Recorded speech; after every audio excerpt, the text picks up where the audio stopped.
Welcome to a Healing Peace podcast. We strive to create a place where women can come together to talk, grow, be refreshed, and renewed as we navigate life's hurdles.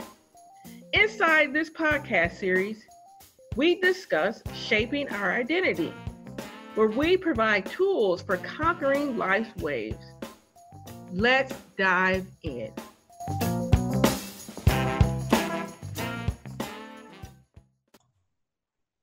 Welcome back to a Healing Peace podcast series, where we've been talking about shaping our identity. Last week's podcast, we talked about being strengthened by Christ and being rooted in his love. And today, I have a special treat for you. I have a special guest because I wanted to delve in just a little bit more what happens when we're not being strengthened by God, meaning when we go on autopilot and we focus on getting all these things done in our lives. Sometimes this happens and the outcome is we're exhausted, we're tired, we don't feel fulfilled, and we're not very well balanced. So I asked a friend, Helen, to join us today to talk about how do we become well balanced or even start the process. Because even as I say it, I kind of cringe a little bit because I'm an extremist. So hopefully after today, we'll be able to have a little bit of practicality, a little bit of tidbits of how to be a little bit more centered as we go through our lives. Helen, welcome to the show. Hi, thank you so much for having me. No problem. Why don't you tell us a little bit about yourself?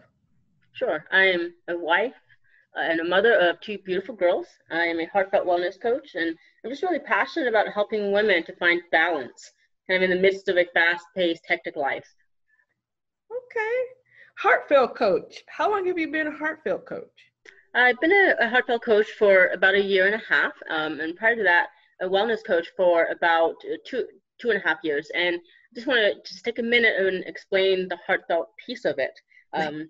So traditionally, you have more commonly known as a life coach, and then I am a heartfelt coach. And as a heartfelt coach, my passion really is just to help women who want to find balance in their lives and without any financial restrictions. So a lot of times traditional coaching can cost a lot of money, and not every woman is able to afford it financially. And so as a heartfelt coach, I really offer my services at a minimal fee. And in some cases, we have an ambassadorship where they may not pay anything, but really just be an avid spokesperson. And so as a heartfelt coach is really trying to help women no matter what their financial status is. That's actually really cool. And as you've been doing coaching, what is something that's been a very rewarding experience for you? Sure. So I think one of the most rewarding experiences of late was helping a woman who was a perfectionist, and that's kind of where we began our journey together. And she was at a point in her life where she was running her own business very successfully, but at the detriment to her own health, and had been very resistant to doing anything about her health because she couldn't embrace whatever exercise routine or nutrition routine wholeheartedly. And so we talked about not eating the apple whole. And by that, I mean really taking small bite-sized pieces and realizing that you can succeed even if you do a little bit at a time. You don't have to do everything perfectly. And so by the time we were done with our sessions, she was making huge gains and progress in her own life and finding balance with her nutrition and her exercise while continuing to run her business. And so that was my most rewarding experience of late, just helping her to kind of break through that mindset and find balance. And it's quite interesting because you used the term perfectionist, and I have been labeled and have been challenged with being a perfectionist. I know that it's very easy for me to fall in that trap because I want to get things done. Do you find being a perfectionist a common issue amongst the people that you've encouraged and worked with?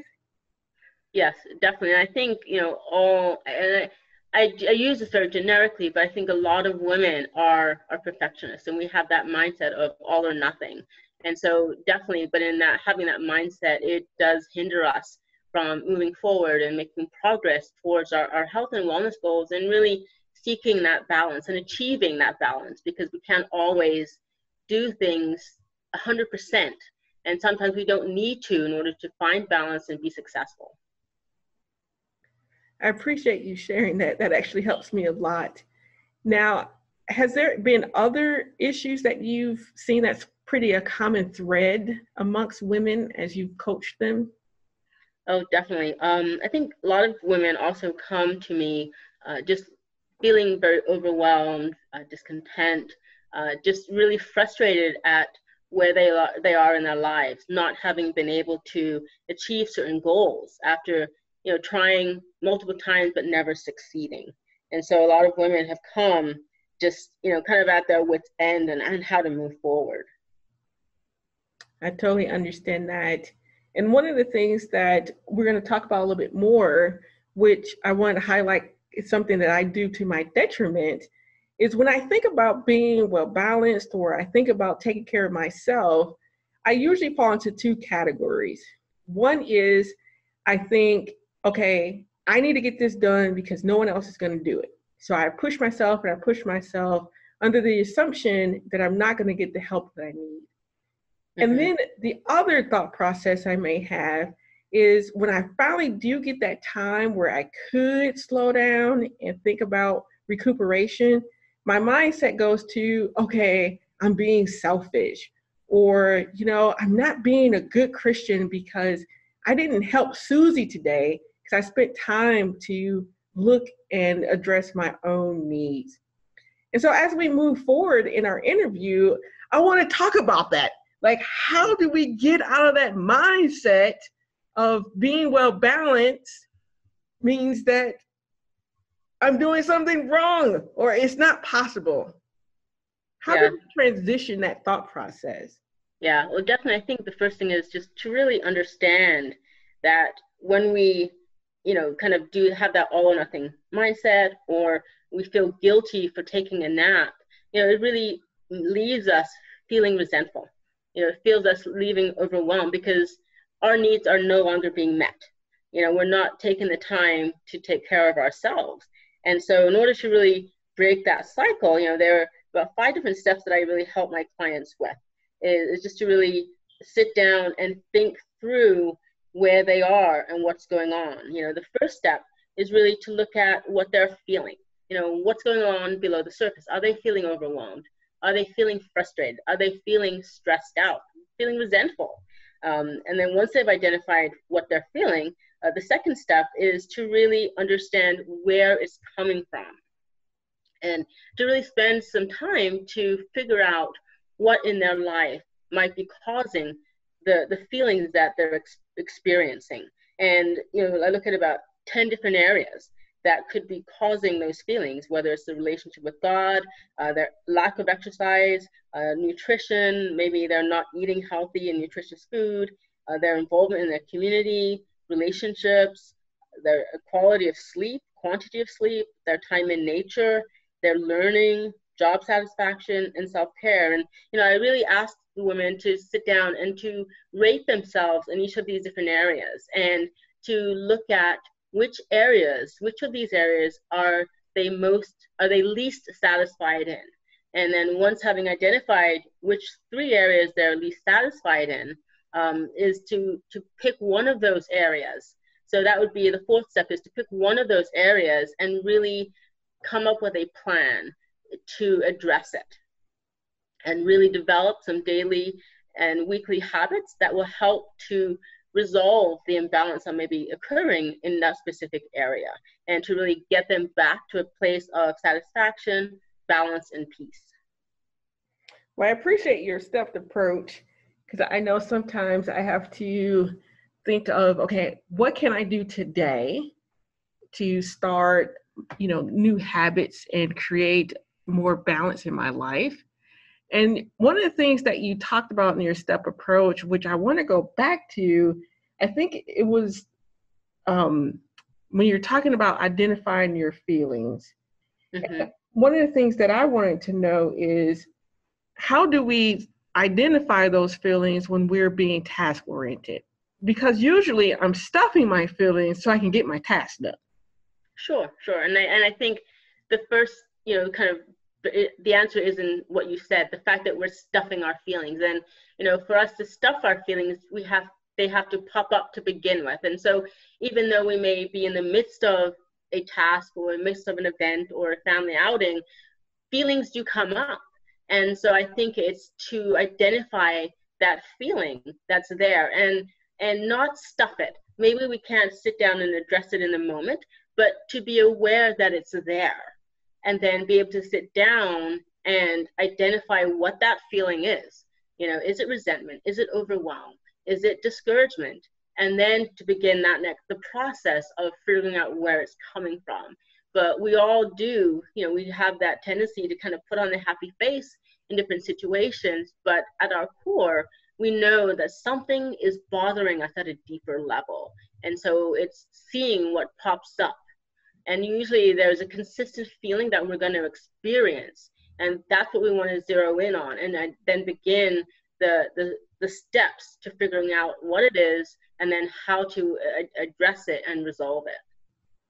I do appreciate what you shared in the sense of looking at it and thinking through how to resolve it. And I state that because, so many times when I am stuffing my feelings, I don't resolve anything. Mm-hmm. And then it gets bigger and it gets bigger and bigger. And sooner or later, I'm just going to pop off somewhere. And then I think what you shared is so important because it forces us to not only take responsibility for our own actions, but it forces us to see that where we are in that current state is actually not as healthy as we think we should be in, right? Mm-hmm. Mm-hmm.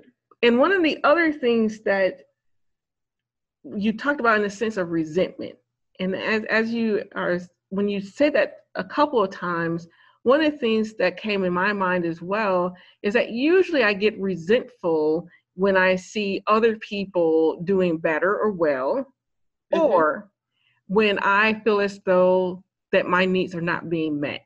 So even though I do all this stuff, eventually I do get to the point where I'm like, hey, who's going to take care of me? Right. And so I wanted to ask, how do we move forward when we realize that our needs are not being met? Sure. And I think it's, to realize that, first off, the people around us can help us to be happy, but ultimately they're not going to meet all of our needs. And only God and our relationship with God can deeply fulfill us. So I think it's not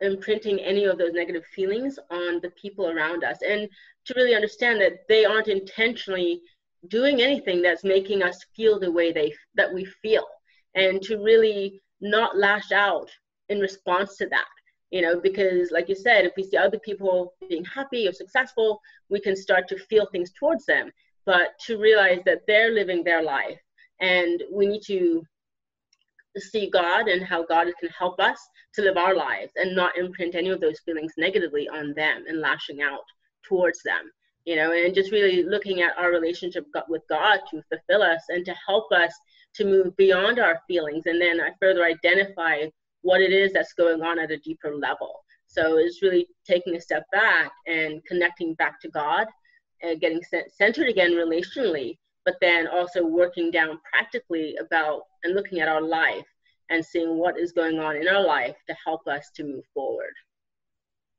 I appreciate your feedback. And again, I would like to reiterate, I do appreciate your steps as well. I think steps 1 through 5 are very key to kind of get us back to a place where we are examining what it takes for us to have a well-balanced life, to not be so completely exhausted. And that comes with identifying what our needs are. And that's okay. Right. And as we wrap up our interview for today, do you have any final thoughts that you would like to leave our audience? Sure, definitely. I think that I just want to share with everybody and just kind of help everyone to see that, the Proverbs 31 woman is indeed possible. It can be done.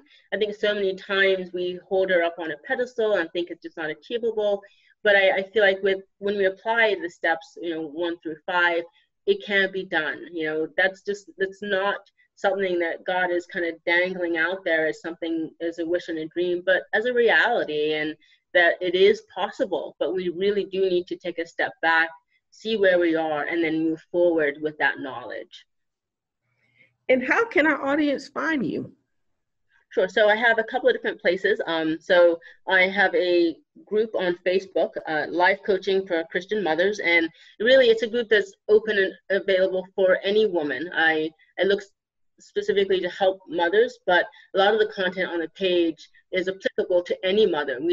It's not all parenting advice, nor is it all about how to raise children. It really is very, very gender specific. So that's one place where I can be found. But then I also have a Life to the Full Coaching Academy, and that is really a group coaching opportunity and also an individual coaching opportunity where women can get more specific help towards really helping them to live life to the full. And so we work very closely on that roadmap to living out their bucket list items, to really becoming the woman that they've always wanted to be. Because and part of us as women living our lives, maybe we stuff our feelings, but so many times we stuff our dreams. And so the Life to the Full Coaching Academy is designed to help women to find balance, but also to live out their dreams and those bucket list items that they have, kind of nagging in the back of their head.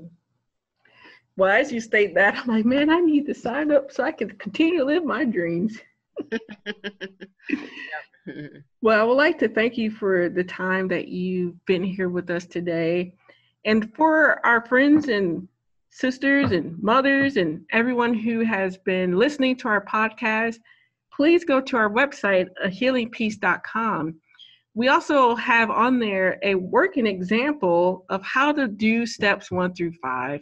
Because I know that you're probably driving or doing some other things. It may have been a little bit difficult to write all of them down. So we took care of it for you. So please go to our website, healingpeace.com, and you will find steps 1 through 5, and a little bit more information about Helen and the things that she shared today. And we look forward to having you back with us next week. Thank you.